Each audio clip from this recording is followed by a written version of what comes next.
What is this production? Oh! Oh my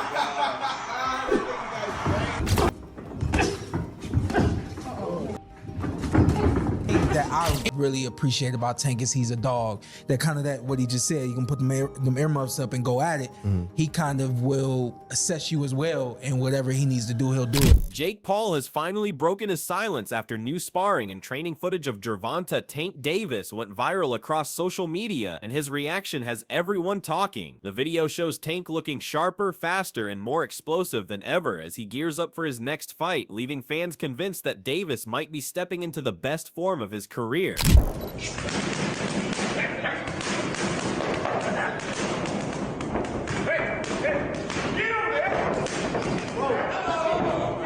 Davis has built his legacy in the lighter divisions, usually fighting between 33 and 135 pounds, and he's never officially gone above 140 in a professional bout. On the other hand, Jake Paul is a natural cruiserweight, operating around the 200-pound mark and consistently weighing in there for his fights. This isn't just a small weight difference, it's an entire gulf between divisions. When the gap is that massive, everything changes. The heavier fighter often holds the edge in durability, raw power, punch resistance, and overall leverage. At that point, it's no longer just about skill, it's about who can take the hit, deliver one back, and still stay dangerous. This can't be real. When it came up a couple of months ago, I was like, you know what? I'm not even gonna cover this because there's no way it's real. There's no way they're really gonna do that because it makes no sense. Why would you do that for him? Outside of it, like, okay, you can look at it like an exhibition, which it will be, and we'll take a look at some of the rule set for it. But Gervonta Davis is one of, if not the best, biggest names at 135 pounds, and is an active in his prime fighter. I don't want to hear the similar to Floyd and Logan thing, because at that point, Floyd was retired. Floyd had done all he needed to do in the sport. Tank is still in his prime, still has multiple high-level opponents that he needs to fight. And you can say, oh, you know, the Jake would be a one-off. Side quest. That's fine, but that just tells me that Tank doesn't care about being a high-level champion in the sport anymore. Carmen Mel Mouton recently reflected on a sparring session he had with Gervonta Davis back when Davis was just 15 or 16 years old. Mouton admitted he was nervous at first, but said the session quickly turned into a high-level chess match, not just about power, but about timing, speed, and smart counterwork. He revealed that Davis never went full force trying to knock him out. Instead, they exchanged angles, rhythm, and strategy throughout the rounds.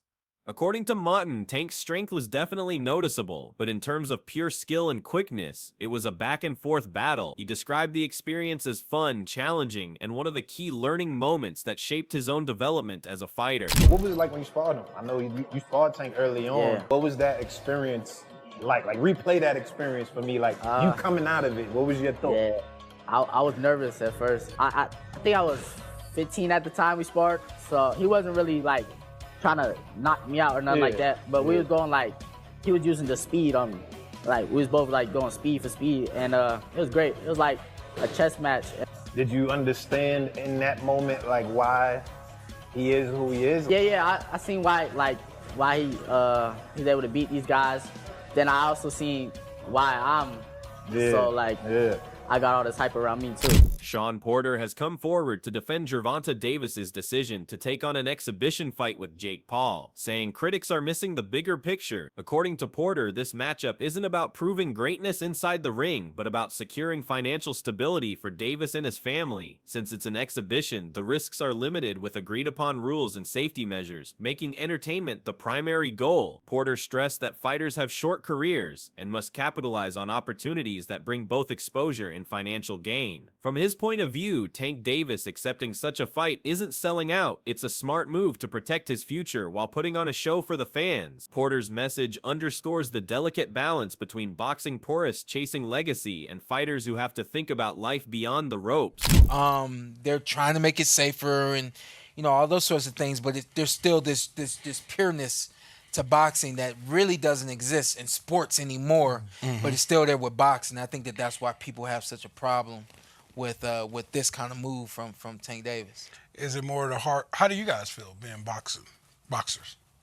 Man, like once you hear the numbers, I'm like, they're talking, like I don't know the official one, they're talking about like 100 mil. Oh, damn. Like, They're talking about these insane numbers. Like I'm gonna be like, don't take that. I'm not gonna tell another man not to take that type of check, especially for something like that. It's not on your official record. It's an exhibition. I'm not gonna lie here and act like I'm not gonna say yes to 100 million or something like that. But I do see exactly what you're saying about the essence of boxing. I wish they would kind of separate a little more, because exhibitions have always been a thing. There's always been an argument. Right. But they're just selling it like a real fight almost. Right. So I think that maybe if we could create a better like distinction, more of a difference, Right. there might be less hate on it. But at the end of the day, man, I'm not gonna tell Tank not to take that fight. And I said this last year. I said create a influencer title. And let those guys fight over there in the influencer world. They can live the world and the life of I'm a world champion without having to do something like this. Now, the issue for this that I have is you have a legitimate 135-pound champion fighter getting in the ring with a 190-pound guy, whatever it is that Jake Paul is at. So now we already let's really answer this thing. In contrast, many fans and analysts believe that despite all the hype, the massive size disparity turns this matchup into more of a spectacle than a truly competitive or fair boxing contest. Even the promoters seem to recognize this reality. Special safety measures, including a 19.5-pound catchweight, larger gloves, and the exhibition status of the fight have been put in place to minimize risk. For most observers, the story isn't just about weight, it's about the levels of experience. Gervonta Davis has faced and defeated elite world champions, while Jake Paul's resume remains limited in comparison. Many expect to see Tank darting in, landing crisp, clean shots, and making Jake look awkward, even with the size advantage in Paul's favor. Comment about it. My question is, what's the rules, and like, are they gonna actually try and knock each other out? Because it's gonna be a glorified sparring match. I'm not watching, dude. I don't give a fuck. Jake's going to have a hard time hitting him, Yeah, you know? big time. Gervonta's so fast and, And skilled. Gervonta's going to eat his I thought guts. Jake was gonna fight Anthony Joshua. That seemed No, that more, was actually getting. That is sounded the more craziest interesting. idea I've ever Yeah. heard. Jake Paul trying to fight Anthony Joshua is, crazy.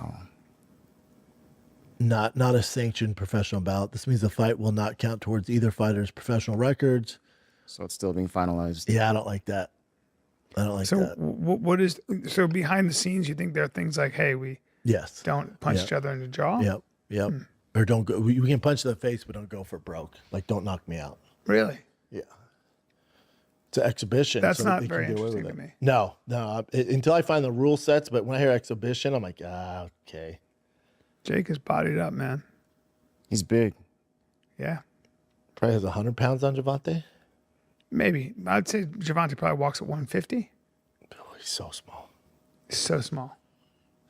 I mean, he's really small. Bring up Gervonta Davis next to Floyd Mayweather, because I've seen Floyd in person, and he's tiny. You've seen Floyd in person. I worked with Gervonta and Floyd. Tiny. Tiny. Well, Floyd dude. likely has shoes on there. Oh, dude, he's so small. He's tiny, guys. Yeah. I mean, he's so small. Wow. Great fighter. Chael Sonnen recently slammed Jake Paul's decision to shift his focus from a potential showdown with Anthony Joshua to a fight against Gervonta Tank Davis, calling it a major letdown compared to what fans were expecting. Sonnen argued that unlike Paul, Tank isn't naturally skilled at selling fights or building public hype. Davis lets his fist do the talking inside the ring, but he doesn't possess the same promotional flair and media-savvy instincts that Jake has honed over the years. While Sonnen fully acknowledged Tank's elite skill and legitimacy as a fighter, he insisted that without Paul's ability to craft a story and drive attention, the event wouldn't have the same pull. In Sonnen's eyes, the fight's overall appeal relies far more on Jake Paul's promotional power than on the actual clash between the two boxers. It is the exact opposite of Anthony Joshua versus Jake Paul for 2. So the fight that was being dangled and rumored in front of us, the exact opposite has happened. The opposite of fighting Anthony Joshua is not fighting nobody. The opposite of fighting Anthony Joshua is fighting Tank Davis. Okay. So there's one big glaring issue for me. It's just your partner being Tank Davis. Tank is not the guy that knows how to sell a fight.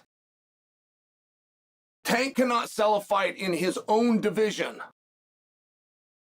It could be a title fight, a contenders fight, a main event fight. He could be the favorite. He could be the underdog.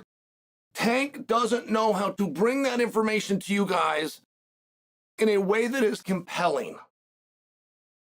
And Tank is already blinking in this situation.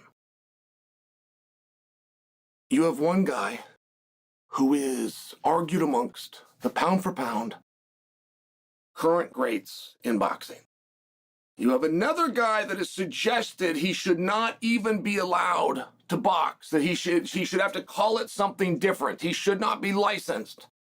He should not be ranked in the top 14. He should never be selected for a world title. Okay. Now,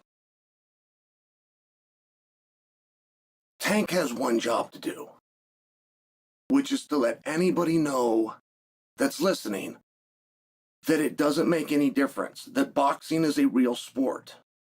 Meanwhile, Gervonta Davis's perception of Jake Paul has clearly changed over time. Initially, Davis brushed Paul off as nothing more than a loud, attention-hungry entertainer, mocking his boxing ambitions and treating him like a sideshow act. But as Paul began training seriously and earning more credibility in the sport, Davis's attitude gradually shifted. He since acknowledged Jake's discipline, mental toughness, and genuine commitment inside the gym. While Davis still doesn't see Paul as elite-level boxing material, he's recently appeared more open to the idea of stepping into the ring with him, largely influenced by Jake's massive drawing power and global fan appeal. How about Jake? What do you think of Jake? Clown. He's a clown.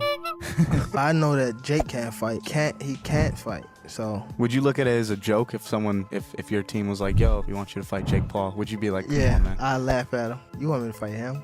At first, I didn't like how Jake Paul was coming because of how he was making it look. But now that I see that, I feel as though he's still a clown because that's his personality. I'm starting to respect it because he's not doing it like for the hype. He was really like trying to be a boxer. I think that he's decent. Yeah. Like he's good. I mean, he's not good, but he's going that way. Is he better than you thought he'd be? Yeah.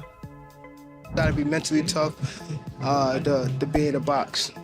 So that's why I don't take that away from some fighters or some people that want to jump into the sport. So just show how tough you are.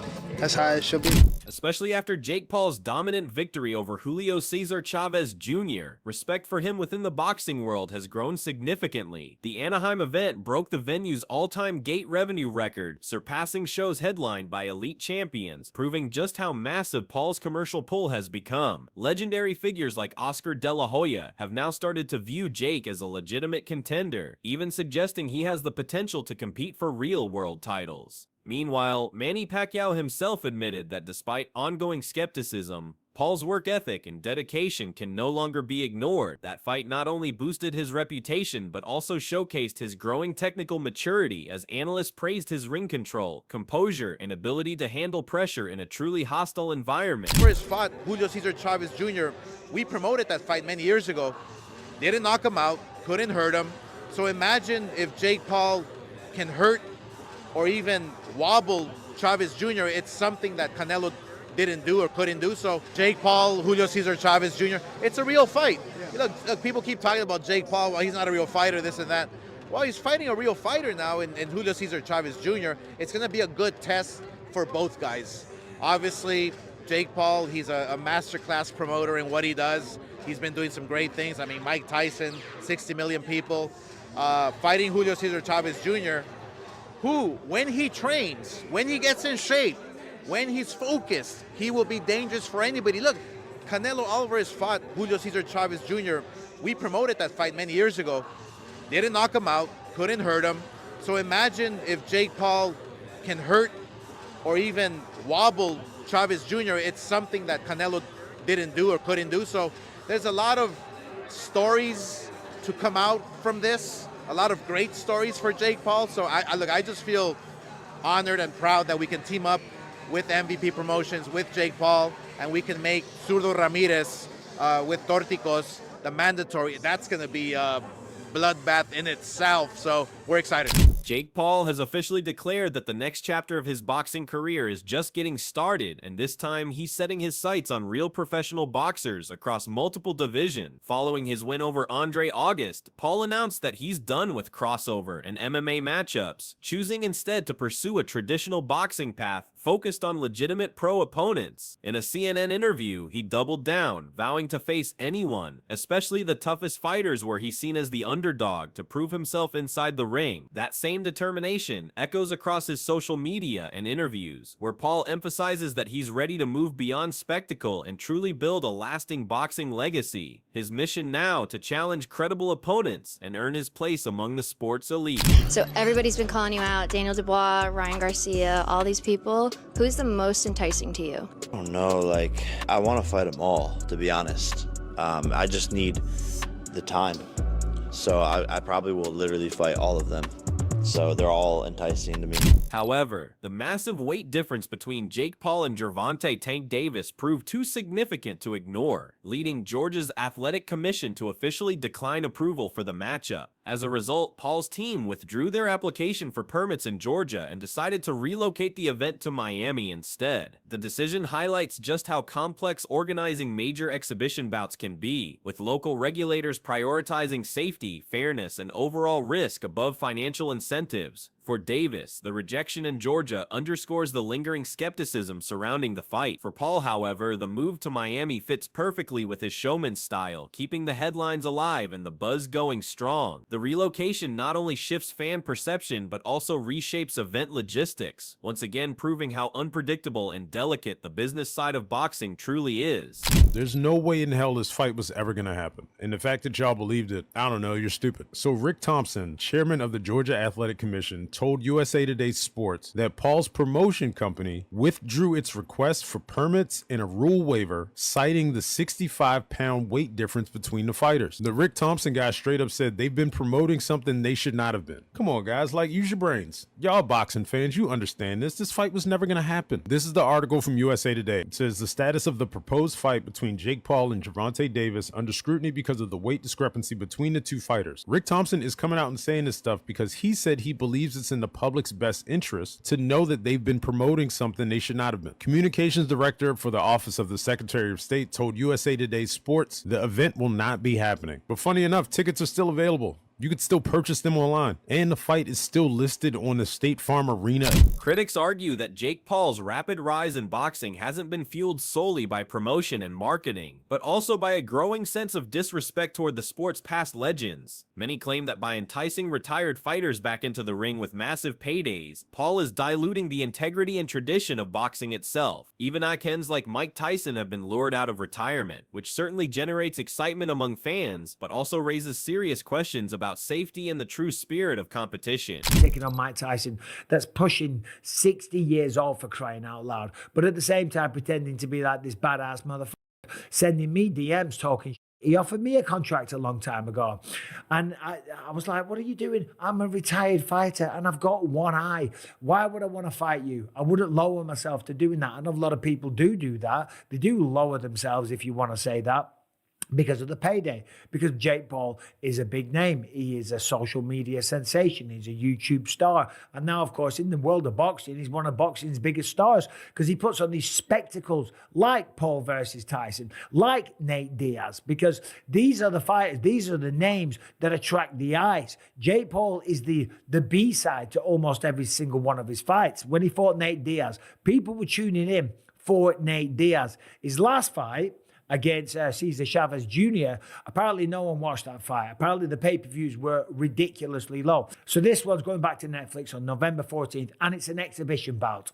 Of course, it's an exhibition bout because no athletic commission in their right mind will sanction this fight. There's just no way you can make this a legitimate fight because of the size advantage. Typically, this would be very, very dangerous and someone could get really hurt. If Jake Paul was to swing as hard as he could and connect and wobble him and hit him many, many times and not knock him out with the bigger gloves and the concussion possibilities and the brain rattling around inside the head and Jake Paul just teeing off at him as hard as he could, it's dangerous. That's why fights like this can't get sanctioned. That's why this is a exhibition bout and not a real matchup. Now listen, they're both going to get paid tremendously. They're going to make a ton of money, and a lot of people are going to tune in and watch it on Netflix. Fair play. In the end, the Jake Paul versus Gervonta Davis spectacle perfectly highlights how thin the line between sport and entertainment has become. What some dismiss as a clear mismatch, others see as a calculated, high-stakes business move. One offering both men massive paydays, global exposure, and new platforms to expand their brand. The weight difference, venue changes, promotional power struggles, and debates over legitimacy will continue to swirl around this matchup. But for fans, critics, and insiders alike, the real intrigue lies in how these two very different fighters handle the pressure, perception, and consequences when the lights come on. Whether this bout is remembered as a circus or a defining moment in crossover boxing, one thing's certain: its impact will echo long after the final bell. Optically, visually, seeing that go viral, and I mean go viral, and Jake Paul will never hear the end of it. Help you up. We're gonna see about it. Help you up. We're gonna see. Because Gervonta Tank Davis is not only a real boxer, he's a real boy. He's 5'5". He's a lightweight. Skills pay the bills. Let him knock out Jake Paul, give him Bambi legs, or knock him down. Gervonta Tank Davis, that moment will go viral, and he will be a far bigger, well-known boxer than he is today, and he will also be a hero. And that's the Black Two Sugars. That you guys don't want to admit it. Don't bull jive. Think about it. What do you think? Does this fight truly make sense, or is it just too one-sided to take seriously? Drop your thoughts in the comments below, and let's see where the fans stand on this one.